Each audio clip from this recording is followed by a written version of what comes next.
1971 का वो युद्ध जिसे इंडिया पाकिस्तान का युद्ध भी कहा जाता है, दरअसल वो इंडिया पाकिस्तान का युद्ध कभी था ही नहीं। ये एक ऐसा युद्ध था जिसमें पश्चिमी पाकिस्तान अपने ही पूर्वी पाकिस्तान के ऊपर अत्याचार कर रहा था।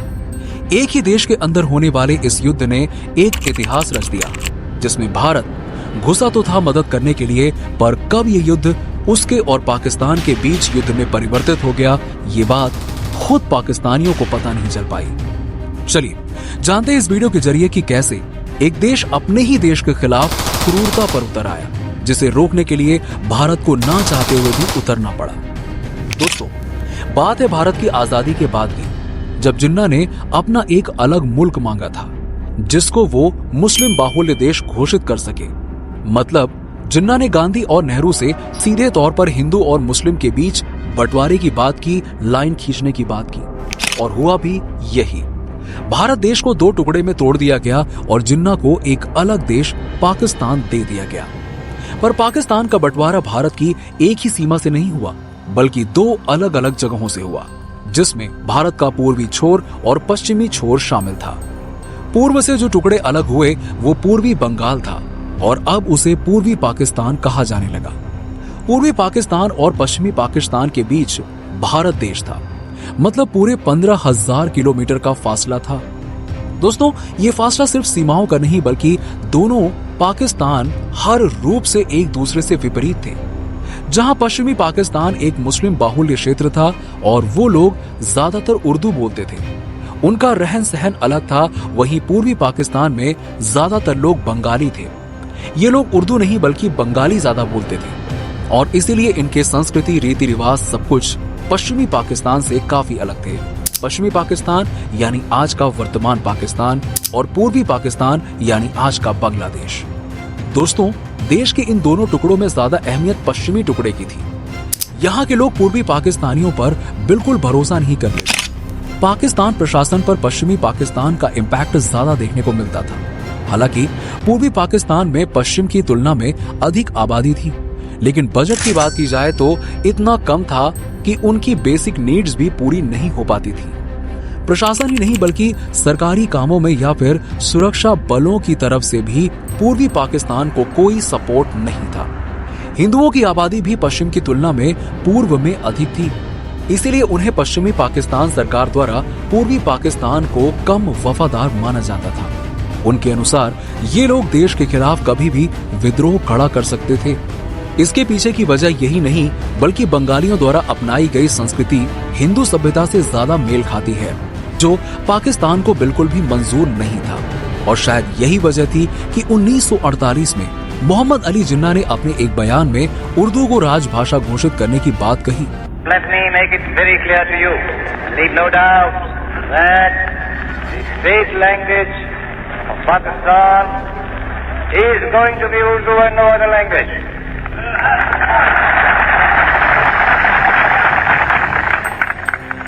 और कहा कि अगर पाकिस्तान में रहना है तो उर्दू को अपनाना पड़ेगा। सरकारी और गैर सरकारी सारे काम उर्दू में होंगे। अब ये बात बंगालियों को बिल्कुल भी रास नहीं आई। वो पहले से ही सरकार की नजरअंदाजगी से नाराज थे। उस पर से सरकार का ये फैसला उनके जले पर नमक छिड़कने के बराबर था। और यहीं से शुरुआत हुई ईस्ट और वेस्ट पाकिस्तान के बीच विद्रोह की। पूर्वी पाकिस्तान लोगों ने बांग्ला को अपनी आधिकारिक भाषा के रूप में इस्तेमाल करने के लिए भाषा आंदोलन की शुरुआत की, जिस आंदोलन की बागडोर शेख मुजीबुर रहमान ने संभाली और जो आवामी लीग पार्टी के नेता थे। 21 फरवरी 1952 इस दिन भाषा आंदोलन के खिलाफ मोर्चा निकाला गया, जिस पर पाकिस्तानी फोर्सेस की तरफ से ओपन फायर कर दिया गया, जिसमें कुछ स्टूडेंट्स की जान भी चली गई, जिससे माहौल और खराब हो गया। इस घटना के बाद 21 फरवरी को बंगाल के लोगों ने बंगाली मातृभाषा दिवस के रूप में इसे चुना और जिसको बाद में यूनेस्को द्वारा इंटरनेशनल मदर लैंग्वेज डे का दर्जा दिया गया। 1954 में प्रांतीय चुनावों में मुस्लिम लीग पर मुजीबुर रहमान की आवामी लीग की शानदार जीत हुई। हालांकि पश्चिमी पाकिस्तान को ये बात बिल्कुल भी रास नहीं आई, लेकिन विद्रोह को रोकने के लिए सरकार को बंगाल को एक राजभाषा का दर्जा देना पड़ा। पर पूर्वी पाकिस्तान में आंदोलन अभी भी शांत नहीं हुआ। बंगला लोगों को अपनी जीत होती हुई नजर आने लगी। मुजीबुर रहमान के नेतृत्व में पूर्वी विद्रोहियों ने और भी मुद्दों पर स्वतंत्रता की मांग की। उनकी 6 मांगे थीं: संघीय राज्य, रक्षा और विदेशी मामलों को छोड़कर सभी विषय, अलग मुद्रा और राजकोषीय नीति, कराधान शक्तियां, व्यापार और विदेशी मुद्रा भंडार, अलग सैन्य और नौसेना। पर इन सभी मांगों को सरकार के द्वारा रद्द कर दिया गया। पूर्वी पाकिस्तान जो आज बांग्लादेश है, वहां हर साल बाढ़ का प्रकोप देखने को मिलता है। ऐसा ही कुछ हुआ 1970 में, जब चक्रवात भोला ने पूर्वी पाकिस्तान को पूरा का पूरा डुबो दिया, जिसमें 3 से 5 लाख लोगों की मौत हो गई। लेकिन मौजूदा याह्या खान सरकार की तरफ से इनको कोई मदद मुहैया नहीं कराई गई। इस घटना ने पूरे विद्रोह को एक नया रुख दे दिया। अब पूर्वी पाकिस्तान में पाकिस्तान से आजादी के नारे लगाए जाने लगे। लोग अपनी आजादी की मांग कर रहे थे। उनका कहना था कि जब उनको किसी भी प्रकार की मदद मुहैया ही नहीं कराई जा रही है, तो क्यों न हम अपना एक अलग ही देश बना लें। इसी तरह 1970 के चुनाव में फिर से एक बार मुजीबुर रहमान के नेतृत्व वाली पार्टी आवामी लीग की जीत देखी गई। लेकिन जुल्फिकार भुट्टो के नेतृत्व वाली पीपीपी, जिसने पश्चिमी पाकिस्तान में जीत हासिल की, उसने इलेक्शन को ही रद्द घोषित कर दिया। इसके कारण ढाका में सविनय अवज्ञा तथा स्वतंत्रता की शुरुआत हुई और 23 मार्च 1971 को पहली बार पूर्वी पाकिस्तान में बांग्लादेश का झंडा फहराया गया, जिसके खिलाफ पाकिस्तानी फौज ने 25 मार्च 1971 को परात में बंगाली स्वतंत्रता आंदोलनकारियों पर हमला कर दिया। मुजीबुर रहमान को गिरफ्तार कर पश्चिमी पाकिस्तान ले जाया गया और कई बंगाली छात्रों और बुद्धिजीवियों को मौत के घाट उतार दिया गया। पाकिस्तानी फौजियों ने इतनी बेरहमी से अपने ही मुल्क के लोगों पर अत्याचार किया कि आज तक बांग्लादेश वासी उस घटना को नहीं भूल पाए। देश में इतनी उथल पुथल होते देख लाखों बांग्लादेशी भारत के पश्चिमी हिस्से पश्चिम बंगाल, असम, मेघालय और त्रिपुरा में भागकर आने लगे। इस घटना पर तत्कालीन प्रधानमंत्री इंदिरा गांधी ने बहुत ही अफसोस प्रकट किया और उस वक्त उन्हें पूर्वी पाकिस्तान, या यूं कह लें कि अपने पड़ोसी मुल्क बांग्लादेश को उन्होंने सपोर्ट किया।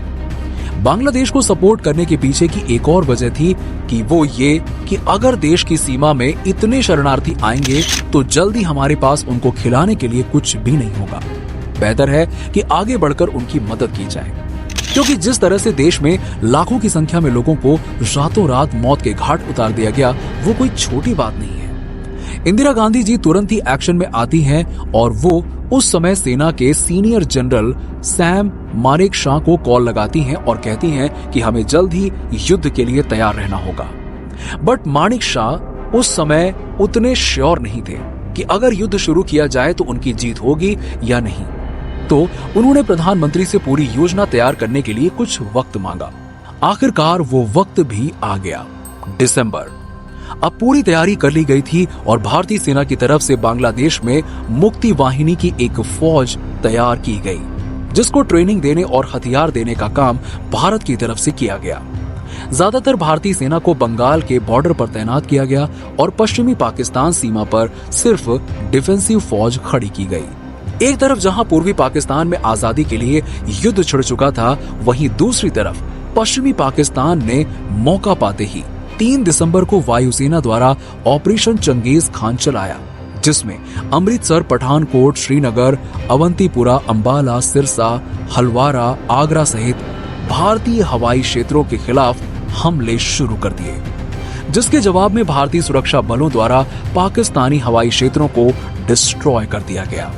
4 दिसंबर को लोंगेवाला की लड़ाई पाकिस्तान में होती है, जहां भारतीयों की संख्या पाकिस्तान फौज के आगे कुछ भी नहीं थी। इसके बावजूद उन्हें लोहे के चने चबवा दिए गए।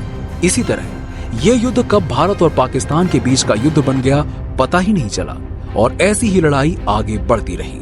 5 दिसंबर पूर्वी पाकिस्तान में गाजीपुर में लड़ाई हुई और जिसमें पाकिस्तान को हार का मुंह देखना पड़ा। 6 दिसंबर जब भारत के द्वारा बांग्लादेश को औपचारिक रूप से एक स्वतंत्र राष्ट्र की मान्यता दी गई और जोर शोर से पूरा शहर आजादी में खो गया।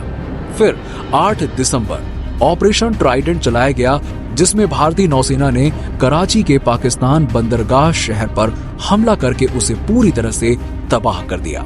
पाकिस्तानियों के मनोबल को पूरी तरह से तोड़ने के लिए 11 दिसंबर को एयर ड्रॉप्स गिराए गए, जिसमें मिलिट्री ड्रेस पहने हुए पुतलों को आसमान से गिराया गया। हजारों की संख्या में सैनिकों को उतरते देख पाकिस्तानी सेना पूरी तरह से टूट गई और मौका पाते ही भारतीय जवानों ने ढाका के रास्ते शहर में एंट्री ली। और फिर 16 दिसंबर, वो दिन जब पाकिस्तान के पूर्वी कमान के commander lieutenant general A.A.K. Niazi ने अपने 93,000 सैनिकों के साथ सरेंडर पेपर पर साइन किया और भारतीय पूर्वी commander lieutenant general Jagjit Singh Arora के सामने सरेंडर कर दिया। मुजीबुर रहमान को भी जनवरी में जेल से रिहा किया गया और बांग्लादेश के पहले प्रधानमंत्री के रूप में नियुक्त किया गया और इस तरह एक आजाद देश का निर्माण हुआ, बांग्लादेश।